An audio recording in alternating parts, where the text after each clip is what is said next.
Well, hello. I'm really excited to welcome today Josea Tamira Crossley.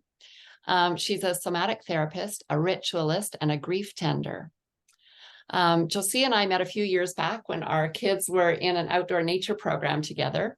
And I discovered at that time that she shares a passion for some of the things that I'm really passionate about, nervous system regulation, nature connection, and all things really somatic healing and staying connected to our bodies and emotions. For over 20 years, Josea has been working with grief and trauma. And what she's seen is that not only do we carry around the weight of these difficult experiences, but we also carry a story that says, I'm alone, I'm different, I'm secretly broken or weird. Within the context of the groups, rituals, and one-on-one work that she offers, this long carried and heavy story dissolves, and we recognize that we are all, at our core, the same. We're human, broken, beautiful, and alive. Josea she's trained in relational somatic therapy, and she's trained with expert grief ritual facilitator Francis Weller, and in the Dagara, have I got that right? Yeah, Dagara, yeah. Lineage brought to the West by Sobonfu Somé and Melodoma Somé. Her work is deeply influenced by Clarissa Pinkola Estes and Joanna Macy, Martin Prechtel, and Peter Levine. So welcome, Josea. I'm so happy you could join me today for a chat.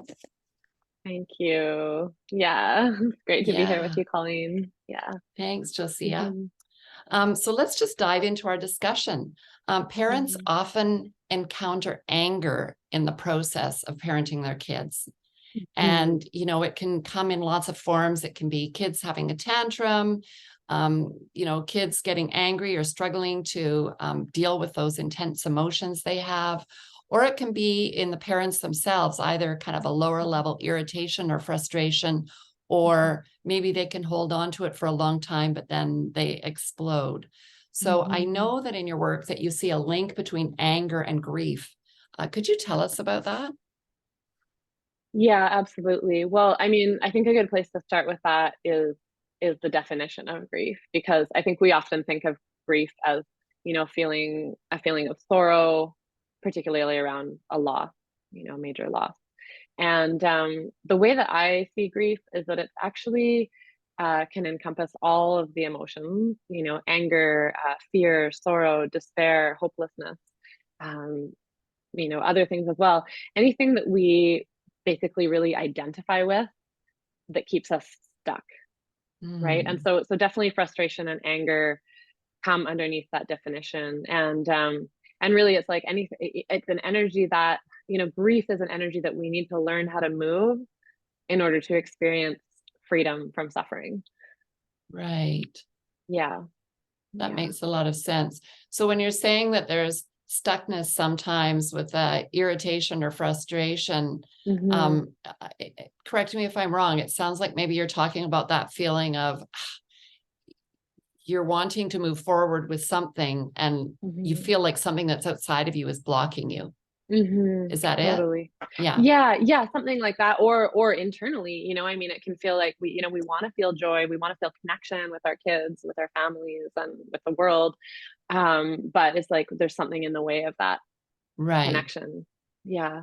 And so, and it's like, I think like, I mean, parenting, especially like you were saying, it's like we experience that when our kids are doing things that we don't, especially in the younger years, right? I remember anyways, my son's 15 now, and it's like, there's definitely moments when I get angry, but when he was littler, like, oh man, like, I mean, they can be so infuriating, right? It's like, no, I won't put on I don't want to put on my shoes. And you're like, really? You don't want to put on your shoes?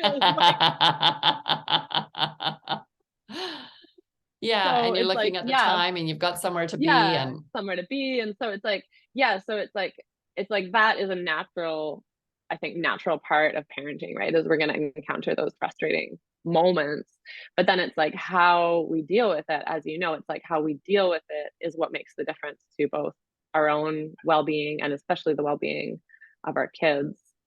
And I think the biggest thing is that often, I found, and I do find as a parent, that if there's other things going on for me, like whether I'm, fighting with my partner or my family, or something challenging is happening at work, or finances are a struggle, or, I'm impacted by something that I read in the news today. It's like those things being in my nervous system are going to impact how much patience and spaciousness I have for like navigating my kid getting their shoes out the door. Right.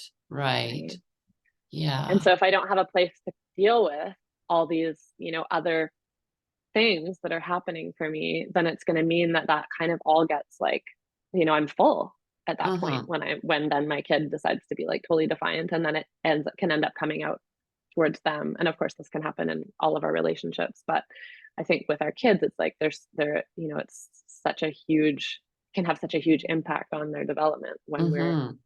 not able to have the space to take care of ourselves in this way. So Yeah. Yeah. And that's so common, isn't it? With people raising kids in nuclear families and not mhm, always having community support. People's tanks are mhm. full a lot. Yeah, Yeah. exactly, exactly. Yeah. Yeah, yeah. So just to be Mm, really clear, so you're talking about grief in the broader perspective that you're looking at it, you're seeing it as maybe an energy or an emotion that's really mhm, related to stuckness that could mhm, manifest as anger or mhm, other mhm. painful emotions as well. Is that right? Yeah, something like that. I mean, I love the word emotion because I think of it as actually energy in motion. The E stands for energy and the Nice. motion, right? And so Yeah. it's like emotion is meant to actually just, it's energy that's meant to move through us, right? Hmm.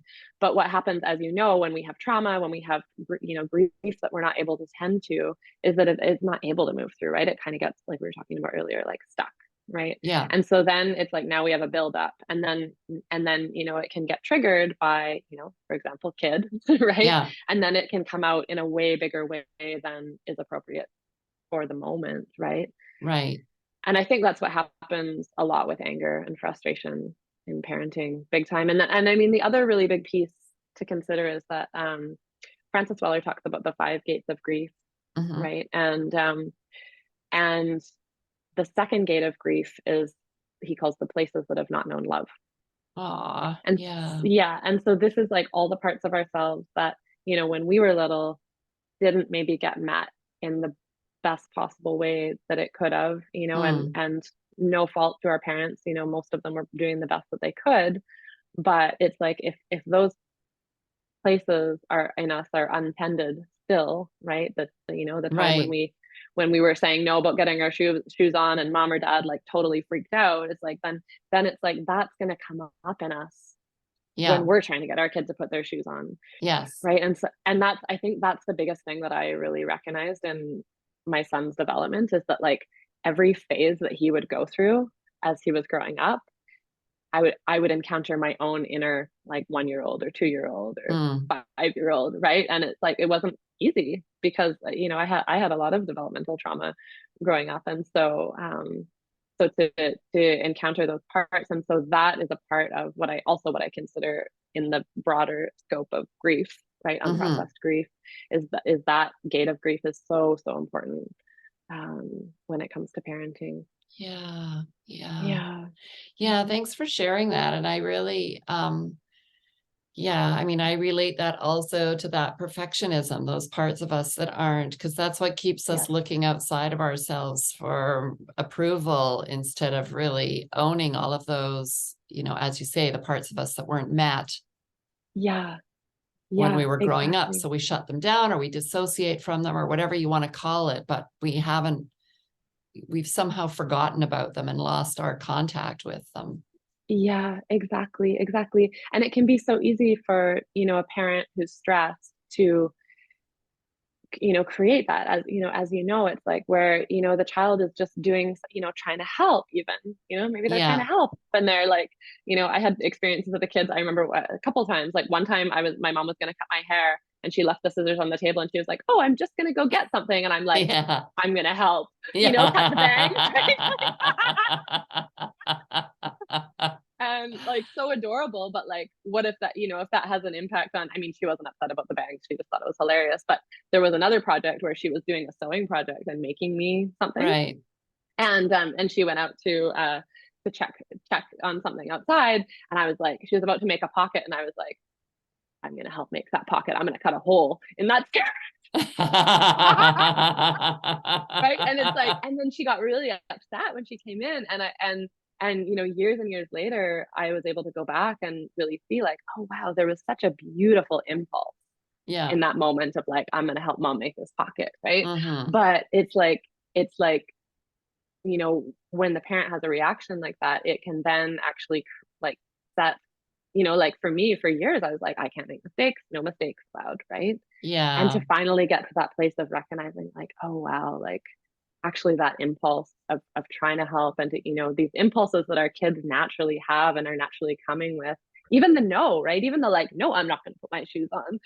Like Yeah. that's an important impulse to be able to say no, to be, so that we Yes. can have boundaries and say yes in life. And of course, it's when we're building that impulse in Yeah. our systems as little people, it can be like so aggravating to anyone trying to manage that. But Yeah. it's like, it's so important. It's such a key time. And so, yeah, I mean, and I just, any parents that are listening to this, like, I just want to encourage you to, not feel shame Yeah. about, or if you're feeling shame, notice that and just like be tender with it, right? Because like Yeah. we all make those, we are, none of us, again, perfectionism, right? We are not going to be perfect parents. Like we are No. not going to be. I don't think it's possible in this day No, and age, it's and not possible. probably in any day and age, even in an ideal village, it's Yeah. just not possible. And but the biggest thing is always, right, like well, the repair, of course, right, as and then also like doing our own work, because even if we do something that's harmful to our children, if we can then come back, like do the work and then come back later and show up differently. Kids Yeah. are so resilient. They're so Yeah. resilient, right? Like they feel and see us showing up differently, and they will grow into that. They will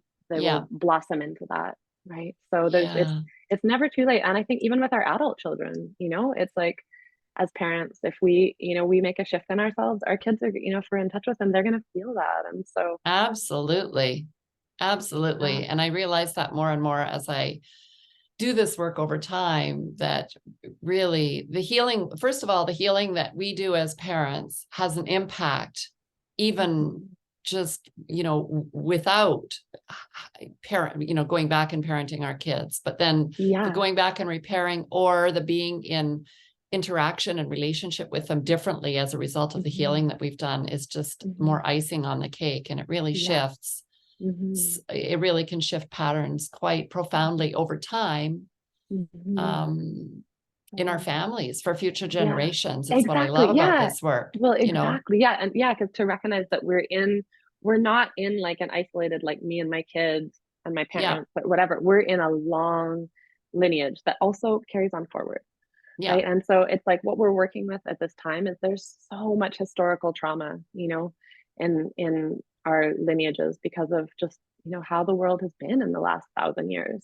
mm, Right. And so, and there's so much. And so we at this time, like I think we're living in a critical time, and where there's so much support, and opportunity and tools and information to be able to do the work.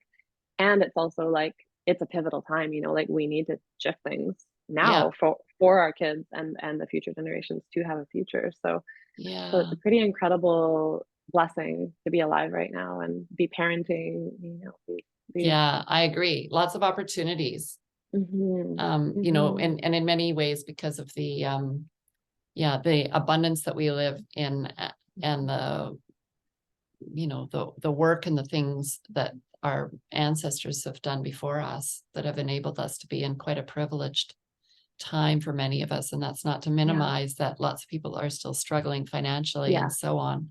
absolutely. As a Yeah, whole, it seems as if there's more people now than there was 100 years ago who have the wherewithal to do healing work and to mhm, really yeah, try to shift some of the patterns going forward.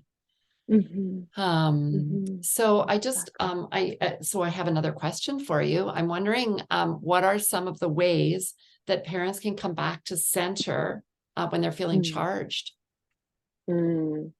Yeah, that's a great question. Yeah. Yeah. So, I mean, I think the first thing and the biggest thing is to recognize that we're feeling charged. Mm, hmm. And that can be challenging, because we can just, when we're in the energy of it, it's like a big energy. It wants to move, and it wants to move now, and it can often, want to be expressed in a way of, like we were talking about anger and frustration. Like maybe we want to yell, or we want to just like get really frustrated, or whatever it is. And so just to recognize, like, oh, I'm feeling a big charge right now. Mm, If there's a big charge, a big energy there, we can know right away that it's probably not just about what's happening in this moment. right. Right. Yeah. It's Like, the big clue, isn't it? yeah, yeah, yeah. And so if we can just slow down enough to recognize that, I mean, that alone is huge, right? Mm, Because then what happens as soon as we recognize that, we have the opportunity to accept that, okay, this is what's happening right now. I'm having probably a memory of something that happened in the past that's coming into my body, right? hmm. And I'm simultaneously possibly dealing with someone who's screaming, this little Right. child, right? Like, which is a very challenging situation. Like, there's Yeah, not that many totally. situations that are actually more challenging than that. But to be able to take a pause and, I mean, I think, I used to, when my son was really little, and I mean, I still do this in a different way now, but I mean, when you have a teenager, you can actually say to them, I need space right now. Right. Yes. And they can, to some degree, they can get that. But when they're little, they actually probably can't give you space. So Yeah. you have to like either go like lock yourself in the, it's like, yeah, I mean, it's not punishment. It's actually just creating safety for them and for you so that then you can come back to them, right? So you need a minute. You got to give yourself that little bit of space. Ideally, you have Yeah. another adult around, right? That can actually Yeah. intervene and take over. But I mean, I was a single mom for 5 or 6 years. And Yeah. I mean, so at that point, it's like, what else can you do? You got to get that space so that you're not going to create harm there, right? Yes. So minimize the harm would Minimize be the so harm for so sure. recognize Yeah. it. First step, second step, minimize the harm. And then um one exercise that I love that you probably teach this too is orienting, or I like to call it checking for Mm, bears. yeah. Yeah. Yeah. Do you teach that one to I your do students? teach it, and I have Yeah. it up as a resource on my website as well. Yeah, Yeah. great. So maybe people can just go to your website to actually practice it, but basically in a really simple just nutshell, it's looking around your space in a nice slow way and literally letting your nervous system check, like letting your eyes, which directly link to your nervous system, check like, are there any bears in the room right now? Is there anyone like actually about to attack me? Hmm. We look around and hopefully not, right? So Yeah. so yeah, we look around and we go, okay, no. And then I mean, even like looking at your screaming child and realizing like, okay, yeah, they're screaming. And for people who have had like violence in their childhood, that screaming child can seem like someone attacking you, right? So to Yeah. orient and go like, this is actually my screaming toddler, right? They're Yeah. not going to be able to hurt me. Like, to be able to orient to that and just recognize that, right? That can be a really helpful way of slowing things down and Yeah. kind of updating the nervous system to the present Yeah. moment. Another one that is really great is just, because sometimes it can be hard to slow down enough to do that. And so if that one isn't accessible to you in the moment, then even just like shaking your body, even like like getting right up and just like shaking, like getting shaking the body and letting some energy move out of the limbs, out of the legs, Hmm. and dissipate. Because when there's a big charge there, that's energy, right? And so if we can just move Yeah. it a little bit and make sound, Yeah. that can be really, really helpful too. Yeah. So Yeah. I love that you yeah. added sound there too, because, and Hmm. important, and I know you teach this. I'll just add that, um, doing whichever one of those things your body feels compelled to do is really important too, Hmm. that following Totally. your impulse thing. So Yeah. if you feel like you need to make sound, that's probably important, or just even try it out, Hmm. and if it Yeah, feels good when exactly. you'll know when you do it. If it feels good, it's like, oh yeah, that feels great. I want to do more of that. Or no, Yeah. that's not quite right. I need to do the shaking or whatever, right? Totally. Yeah, exactly. Yeah. Exactly. exactly. Yeah. Another really amazing one that I've kind of discovered more recently is humming or Ah, or singing. Because okay. because humming and singing actually activates the smart vagus nerve. So Okay. the part of our nervous system, it's like our social engagement system. And when our Yeah. social engagement nervous system, the smart vagus is online, we can't simultaneously be in a trauma response. Hmm. Yeah. And Nice. and the cool thing about that one is it's like, if you're like or even like get into like really yelling, I mean, which is maybe something that might be helpful to move the Yeah. energy, that could be really scary for a little child, Yeah, of right? course. Whereas singing, Right. on the other hand, it's like that's not going to scare anybody, right? It's Yeah. like actually just moving the energy. And yeah, I read recently that Resma Menakem, who wrote My Grandmother's Hand, Yeah. he talks about that in his book, that his grandmother, who went through was alive during slavery, when slavery was Mm. being abolished, but still in that time, that was actually a tool that she brought from her African lineage Wow. to help support her during times of intense stress. Beautiful. Humming, Wow. yeah, yeah, Wow. It takes yeah. such a strength of spirit to be able to conjure that too in really difficult Mm-hmm. times. So, Mm-hmm. wow, Mm-hmm. I'm touched by that. Mm-hmm. I know, Um, it really touched me when I read that too. Yeah. yeah. Well, and I'm thinking, sometimes if you're feeling frustrated or irritated, it can be hard because your tone of your voice changes too. It can be hard to Mm-hmm. get back to Yeah. embodying singing in a tone that might be inviting, rather Yeah. than so just even flipping on some music, Yeah. and Yeah. singing along with Totally. that is another option, I would think. Yeah. Yeah. Yeah. Totally. Yeah, exactly. Yeah. Yeah. Yeah. And then just, like my son, when he was little, if I would start singing or like put on music when he was in that kind of state, he would be like, like, like, or like interrupt me. And then it's just like, he just is a gentle, like, nope, like, you don't get to do that. Like, Yeah. we're going to do this right now. And the more that we, bring ourselves into a regulated state, of course, you teach and know very well, it's like the more they will eventually follow us there. Yeah. Right? Yeah. Yeah. Yeah, Yeah. it's true, that being regulated is really key to that connection, you Mm-hmm. know, um, Mm-hmm. and I've talked about that in lots of other places, on my own website and in my own writing, my own struggle with connecting with my son when he was little, and really, because reading Gordon Neufeld and Gabor Mate's book, Hold On to Your Kids, and I'm like, yes, Yeah. connect before you Yeah. direct. That's Yeah. perfect, right? And then Yes. it's like, okay, I'm The trying to connect and actual, it's not the reality. working, Yeah. right? Totally. And Yeah. some of that is just, because your 3-year-old is behaving like a regular 3-year-old. And sometimes it's because you're trying to connect, but your own nervous system is dysregulated and you're giving off vibes of Yeah. dysregulation, even though Yeah. you don't realize it, and Yeah. you can't possibly connect under those conditions. You have to gain Yeah. more insight and awareness of your body and your own nervous system regulation before you can move to that next step of connecting. Exactly. And I mean, I think a lot of the time, and it's like, I mean, this is just a huge gift and life lesson that I think our kids can actually bring home for us, is that like Yeah. we're so trained in the society that it's the doing and what we do and what we present to the world, Yeah. that will bring us what we want, right? Mm.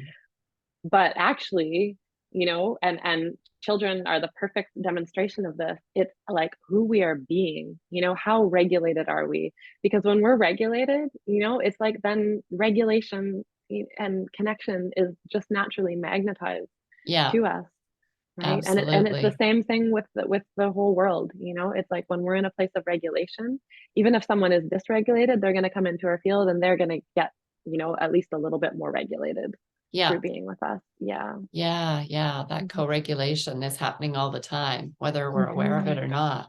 Yeah, exactly. Exactly. Yeah. Yeah. So I have one more question here for you. Mhm. I'm wondering if you can share what you believe is the biggest myth around grief in all of its forms. Hmm. Yeah. I mean, I would just go back to, what you said in the beginning is that, like, I think that that we, when we're in a state of, that stuck energy, that trauma, that grief, we start believing that we're alone in it, that it's just us, Right. that we're the broken one, right? Right. Yeah.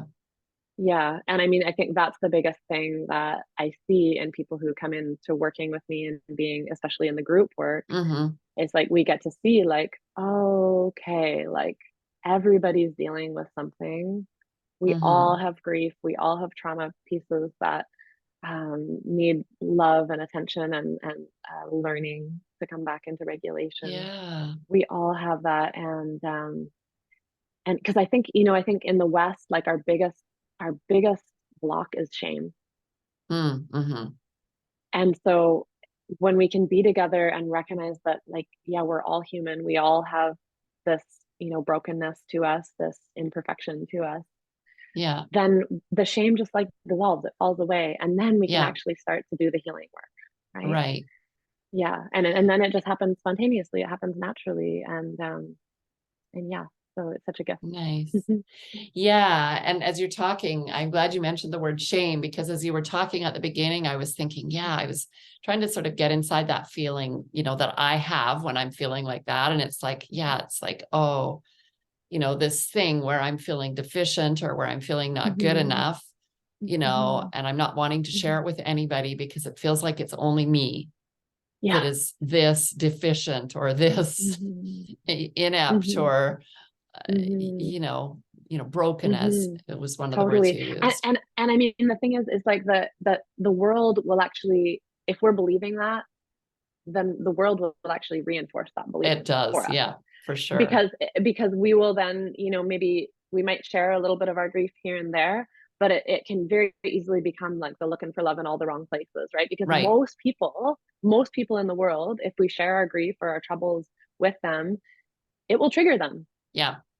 If they have unprocessed grief, which most people do, and they don't know how to hold space or differentiate between your stuff and my stuff, it will trigger them. And then they're going to have like some kind of weird reaction. Like they're going to like pat you on the back and be like, don't worry, everything's going to be fine. Or like try to give you some advice or like whatever Yeah. it is. Right. And then that ends up reinforcing that idea that, like, oh, I'm the broken one, when really actually like other people's reactions are symptoms of their own unprocessed unprocessed grief. And Exactly. yeah. Yeah. And your energies are just kind of connecting and merging on that Yeah. And on that triggering each other, issue, right? on And that so yeah. little energy blip. Yeah, yeah. So that's why I think we really need these very intentional, consent-based spaces where we all agree, okay, we're all coming here to do this work. Yeah. It's good that you're bringing your vulnerability. It's welcome here. We need those kind of spaces so that we can shift that story, right? Shift that narrative and free ourselves. Mhm. Right. Thank you. That makes it, that's really clear. Thanks very much. So I know you have something coming up that you wanted to share with our listeners today. Do you want to just tell us a little bit about that? Yeah, sure, totally. Well, I think what I would share is that if you're just meeting me for the first time, the best way to, get to know me even a little bit more is once a month. Right now, I'm offering a $25 class. It's called No Way But Through: Four Skills for Navigating Grief and Trauma. It's a 2 hour long session. The next one's February 13th. So it's always a Monday evening from 5 to 7 p.m. And basically, we talk a bit more about the difference between grief and trauma. We differentiate a little more and kind of pull that apart. And then we talk about the four kind of foundational skills for starting to work with our grief. And then we actually do some practice together. We do a writing practice together, and then kind of there's an opportunity to either share or not share in the group your experience. Hmm. And it's just a great opportunity to kind of feel into, like, is this the kind of work that I want to be doing right now? Is this the kind of space that's right for me? Um, yeah, so that's a great way to start to get to know me. I have lots of other things coming up too. We've got a retreat in Victoria in March, Mm-hmm. and then I have an ongoing membership group that meets twice a month But the best way to kind of, get to know if that might be a good fit for you is to Nice. come in to the intro session. And yeah. Yeah, the intro session sounds great. And I love that, you're doing it monthly now. Mm-hmm. So there's Mm-hmm. lots of opportunity for people to figure out times. And those are Yeah. the dates for the upcoming 2 or 3 months. Are those all up on the website then? That we're going to post all those links below? Yeah, totally. Yeah, the next 2 months are up right now, and then I'll be setting a date for April soon. But we've got February and March dates are up there Okay, as great. well. Yeah, yeah, All right. totally. Yeah, wonderful. So thank you so much for being here with me today and chatting about all things grief and emotions and anger and connection. Yeah. I've really learned a lot. I hope that Mm. our listening audience has appreciated the depth of knowledge and the real open-heartedness and the commitment that you bring to the work that you do. Because I Thank you, really, Colleen. yeah, you're welcome. I just really felt that in our talk today. Mm-hmm. So if you have questions or comments, please pop them into the chat below this YouTube video. And again, I'll post the links for how you can get in touch with Josea or explore her work further. Totally. Thank you, Colleen. Yeah, and if I know you're going to post the links, but if anyone's just listening to the audio, a really easy way to find my website and the intro session is throughthedarkwoods.ca. But not .com.ca and through the dark woods. Yeah, Oh, great. Thank that's you for all. So mentioning that. thank you so much. Thank you so much for having me. I so appreciate the work that you're doing.